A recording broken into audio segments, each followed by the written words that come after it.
Hello, hello, hello. Welcome back to my channel. I am Monet and you're watching Life is Monet. Today I have exactly 20 books to haul for you guys. This is technically my second book haul of the year because I did do one in my December wrap up where I shared some gifts that I received during the Christmas season, but technically that was my last haul of 2022. It just didn't go live until 2023.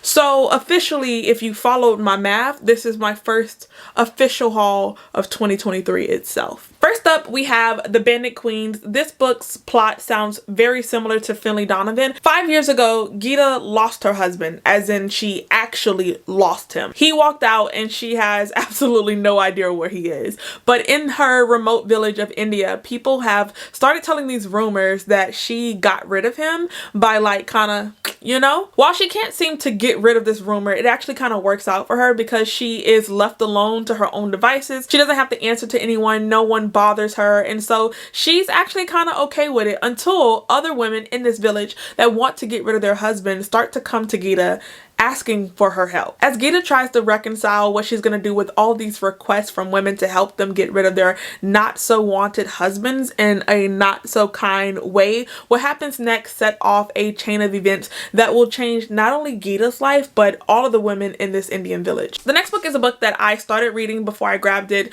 Last year, me and my husband read a couple of memoirs together and we had a fantastic time. So far, our favorite has been Will. We both really just loved Will Smith's autobiography. We listened to it on audio together when we were in the car, just kind of cleaning, and it was just a great bonding and intimate experience together. And we wanted to read another one, but we weren't really sure which to pick up next. And so I just kind of suggested one that everybody said was really hilarious, and that is going to be Born a Crime by Trevor Noah.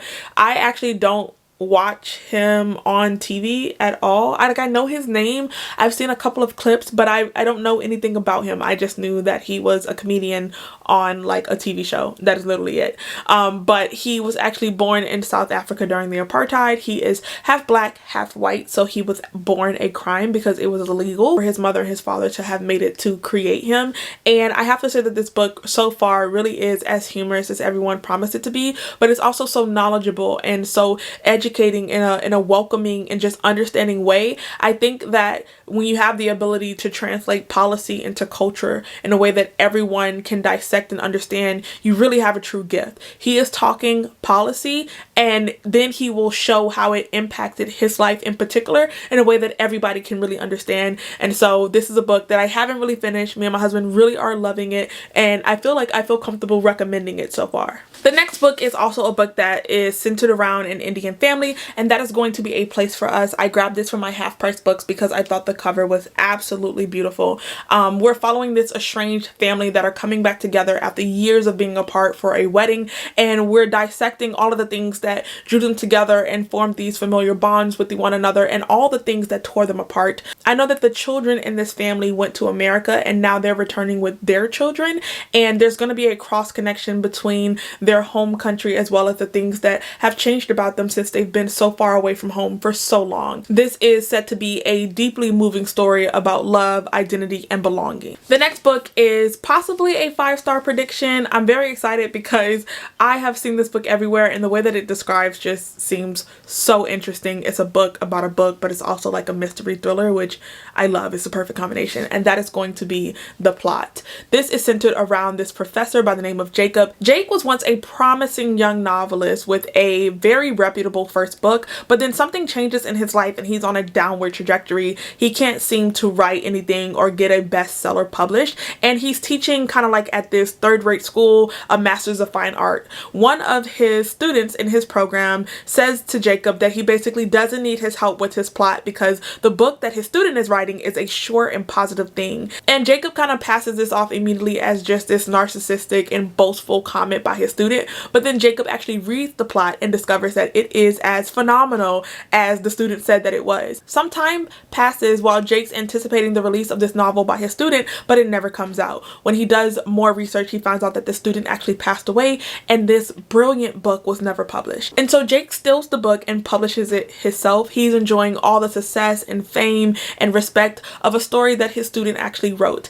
And his life is on this upward track again, until one day he gets this very mysterious email from someone calling him a thief.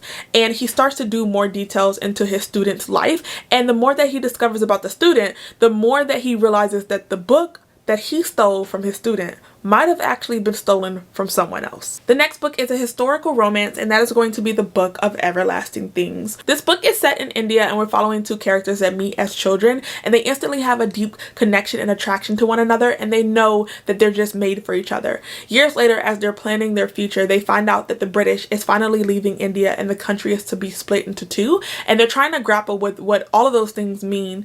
Somehow they are ripped apart during the partition. One of them is now considered a Hindu and they are Indian, and the other half of this love dynamic is a Muslim and they are now what is called Pakistani. Each character makes a series of decisions that basically changes their lives as well as the generations that come after them, and they will have to decide what is worth fighting for and what is going to cost them in the end. The next book is one that I have seen quite a few times around the booktube community, but I never really planned to read it. That is until I was at my half price books and I seen the hardcover for a very affordable price, and the cover was also attractive to me, so I grabbed it, and that is going to be 50 Words for Rain. This book is centered around Nori. Her mother was a Japanese aristocrat who had an affair with a black GI soldier during the war, and thus Nori was born. Her mother abandons her to her grandmother, who has some very racist and prejudiced understandings and views of the world, and Nori grows up extremely mistreated. She's forced to live in an attic. Her grandmother subjects her to bleach baths. This book is her journey of surviving abuse as well as trying to find a place for herself in the world. I believe that this is a saga story, or maybe just the span of her entire life, because I believe that we're going to jump decades within the book. The next book is also set in India, which, you know, love that for me. I'm here for it, and that is going to be Age of Vice. This is a new release. So this book kicks off with an event in New Delhi where this very rich Mercedes jumps a curb and hits 5 people, killing them. But in the car is not a rich man, it's actually a servant that is shell-shocked and distraught and cannot answer any questions. They don't know what happened, how they got behind the wheel, and they don't understand that this is a catalyst event to a series of things that is going to turn very dark very quickly. This is said to be an action-packed story about wealth, corruption, and the bloodthirsty violence of a particular wealthy family. The next book I grabbed is another one with a beautiful cover. It's also a historical fiction, and that is When We Lost Our Heads by Heather O'Neill. This is a spellbinding story about 2 little girls whose friendship is so intense that it threatens not only to destroy them, but to change the trajectory of history itself. The next book is definitely booktube influence for me, and that is going to be Pachinko.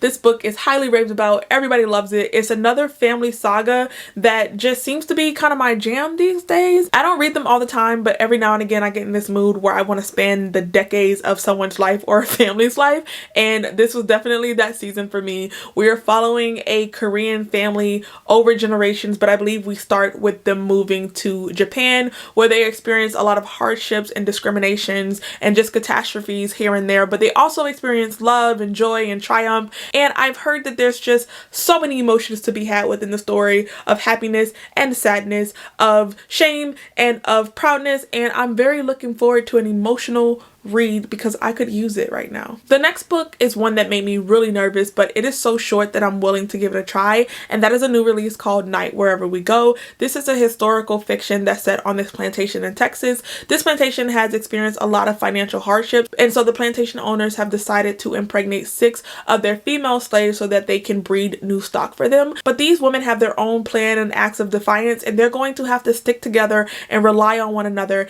if they want to survive the upcoming event. The next book is a book that just warms my heart with me just holding it. I haven't even read it yet, but I already feel like I love it. Like I feel the affection by just holding Frederick Bachman's book. This is Things My Son Needs to Know About the World. I have read quite a few Frederick Bachman books at this point, but when I see him write a tiny story, the tear ducts, the tissues, they're ready. I'm ready to have such a therapeutic cry. There's just something so emotionally visceral about Frederick Bachman's writing.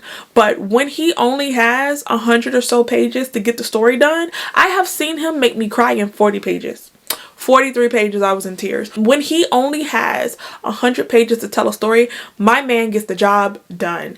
And I feel like I just know this is going to be good. I read And Every Morning the Way Home Gets Longer and Longer, which was a story to explain Alzheimer's and to deal with the grief of losing someone who suffered from Alzheimer's.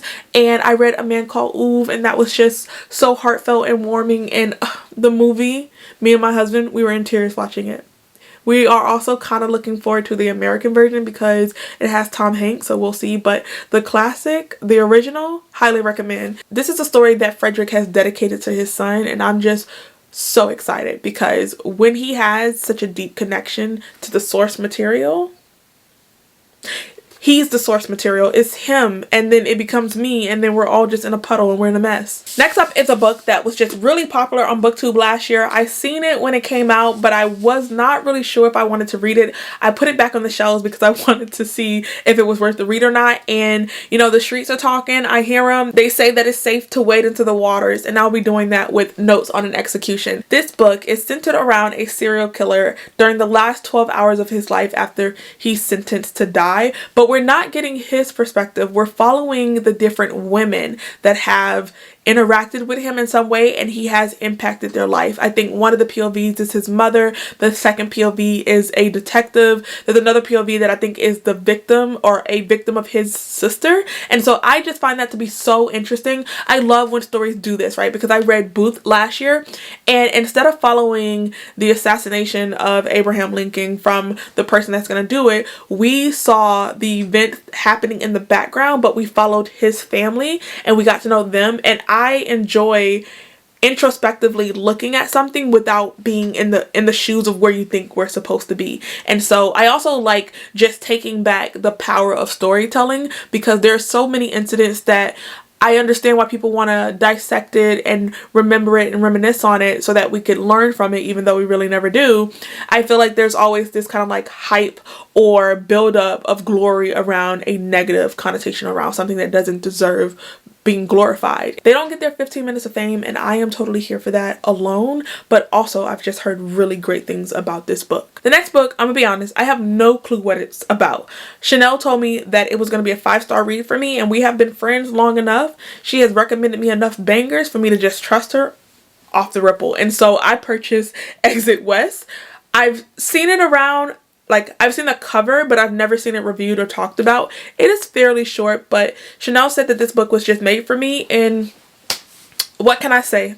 I'm easily influenced because here it is. So the next two books are centered around a topic that I just want to learn more about this year. Last year, I read some books on PTSD, on trauma and mental health, and it was just such an eye-opening experience for me that I want to do something like that every year. And so this year, I wanted to learn more about chronic illness, and not just reading the representation of chronic illness in fiction stories, because I've done that, but really reading an own voices, non-fiction telling of what it's like to experience chronic illness. And so the first book that I grabbed is What Doesn't Kill You: A Life with Chronic Illness, Lessons from a Body That's in Revolt. I've heard fantastic things about this story, and this was what I really set out to purchase because like I was like, okay, like I want to learn about it, I want to know more about it, and this was the most highly recommended. But I always like to get diversifying perspectives and opinions because everyone is different, of course. And so the second book I grabbed is The Invisible Kingdom: Reimagining Chronic Illness. And so these are going to be my two nonfiction reads around the year where I'm learning about a topic that I am kind of removed from, but I want to gain an understanding. I want to have a better perspective, and so I'm hoping that these books will do that for me. The next book is a book that I watched Lala read in a vlog, and she read a quote that just sounded so perfect that I immediately purchased it, and that is going to be Men We Reaped by Jasmine Ward. This is a kind of real life story story of this author who experienced the death of 5 black men in her life, and even though they seem unconnected on the surface, she ties in their experience with disenfranchisement and classism and racism and all of the ways that those things impacted their life, maybe leading them to crime or drug abuse or a variety of different things that ultimately led to their death. And we're going to explore that with the author. I feel like I'm really going to love this book, especially just reading a couple of the quotes that were mentioned in this book, hearing Lala review it on her channel. I was just like, this sounds like a book I have to have. And this author is very, very popular, but I've never read anything from her, so I decided to start with her memoir and go from there. The next book is another short, but it's supposed to be very impactful book, and that is going to be Before the Coffee Gets Cold. This, I believe, is a trilogy of novellas, but I only have the first book because I wasn't sure if I was gonna like it. I've seen people really love it, and I've seen people absolutely hate it. I know that there's some type of time traveling component in this coffee shop, and it's supposed to be an introspection into life and humanity and love and kindness and all those great things. I'm not exactly sure, but I just know it has to do with time traveling in a coffee shop. That's it. We are down to the last 3 books in this video. The next is also a memoir. I wanted to read more of those, and I just went on a hunt for like the most impactful and highly recommended memoirs, and this is another one that I came across. This is Ordinary Girls by Yakira Diaz. This book follows the author as she grows up in the projects of Puerto Rico as well as Miami, and her family goes through a significant amount of hardships. They are split apart. Her mother suffers from schizophrenia, and the only real support that she has in her life is from the friends that are around her. She spends most of her childhood longing for a family and a place to belong, but she is surrounded by an upheaval of violence. The author explores a wide array of topics, from her upbringing to her coming into her sexual identity, experiencing sexual harm, as well as touching on some of Puerto Rico's colonial history. This is about her journey from going from despair to love and hope and happiness. The next book is a historical fiction that's set in Ireland, and that is going to be Trespasses. We are following this character by the name of Kushla. She has a very simple parochial life on the surface. She teaches at a simple school in the day, and she fills in for her family's pub in the evening. One day she comes across this man by the name of Michael, who has made a name for himself for being a communist sympathizer and defending the IRA rebels.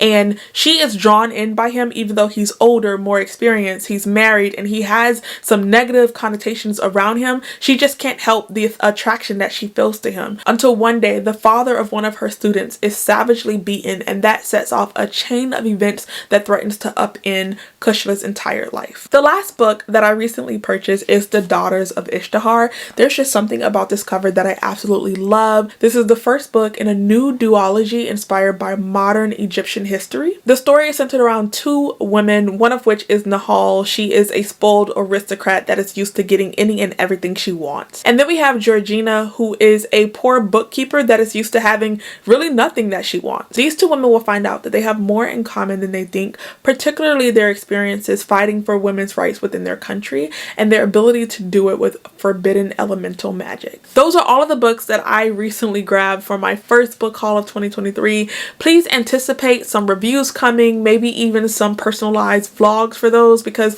there are so many books listed here that I just cannot wait to get to. If you've made it to the end of my video, leave me literally any emoji to let me know that you were here. Thank you again for watching, and I will see you guys in my next video.